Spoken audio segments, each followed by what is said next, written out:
This is the Pilot's News Briefing Podcast. I'm Frank Daniels. With me today is intern Eliza Hage, and we'll get just to do a brief little background for you, and then get into one of the stories you're working on. You are from here, is that right? Yes. Yeah. So I've been here for about, I think, 10 years now. So Okay.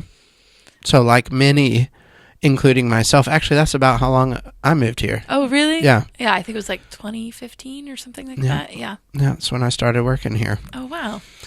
And you are a journalism student. Yes. And that is why you're an intern. Yep. UNC Chapel Hill. Go Heels. And how is that? Oh, it's been really great. I've really enjoyed it, but it's great to get some real world experience outside of the classroom. Yeah, because, it can be stuffy in the classroom and Just a little bit. Yeah. And not to say that it's not stressful here working in the real world when we're coming up under deadlines, but we like to make it fun. Yeah, that's been great so far. So you brought to the meeting yesterday a story about a gentleman, a young, I don't know how old he is. I guess he's 20. So he is young. Mm-hmm. He's young as you are. Yeah. Why don't you tell us about it? So his name's Isaiah Chambers. He's a 20-year-old. He's originally from New York, and now he lives in Southern Pines, and he's an employee at Burger King. He has Down syndrome, but has not let that stop him in any way, and he is really a celebrity in the community there, just for being this positive, outgoing spirit who really uplifts people there. What kind of so you said when I asked you if you were done with your interviews, you replied yes, meaning that there were plural. So who all did you talk to for the story? So I talked to Isaiah, and then I also talked to Misty Short, who's just a customer there. She's the one who really brought the story to my attention because she has been really impacted by him. She's a regular customer who's gone through the drive-thru, and she talked a lot about how she had lately been having some, not so great mornings, and she had gone through the drive-thru, and him knowing her name and talking to her and the way he really was interested in connecting with her made her day and turned everything around. And she just thought that more people should know about a positive person who's impacting the community. And I think that that's a really important thing that we do here. That's in local journalism, and we are a pretty hyper-local weekly. Although we publish twice a week, the tradition of weeklies kind of holds true here.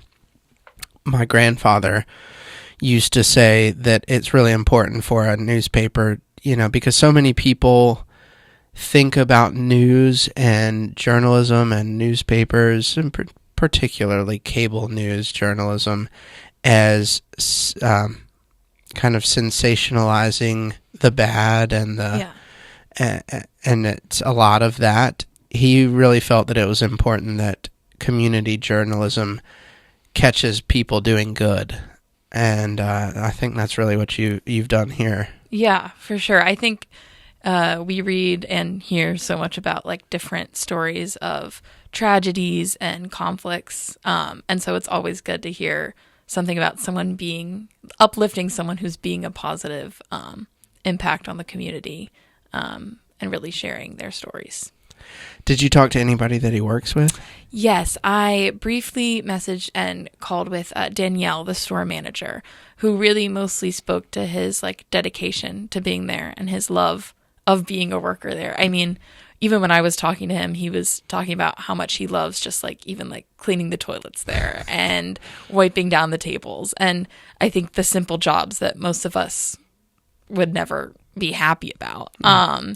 And he's been working there, I think, for 6 years now. He started. Oh, okay. No, wait, not 6 years. Sorry. Take that back. It's been 4 years now because he started, it was his first job when he was 16. So okay. He's really been able to build that group of coworkers and the relationships with his manager and stuff like that. So I think they all really appreciate him and consider him part of their team. So I think that also helps with the aspect of him with customers when he has such a good community there.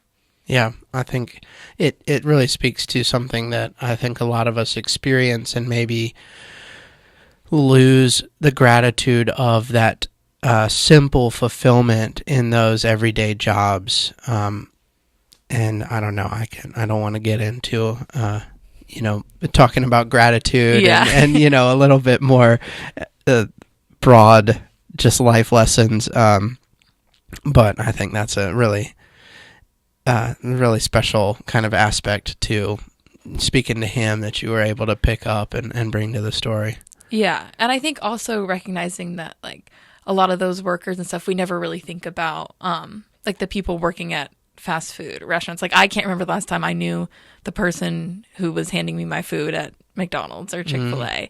And I just think it's really cool that Misty and Isaiah have this relationship to the point where she comes in and they know each other's names. And it's just such a great community aspect and just a great like interpersonal relationship to have.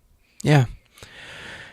What is there any look ahead in the story? Is like what's next? Or that's a lot of times when I'm interviewing people here, or for business stories, I always ask like, what's the next thing?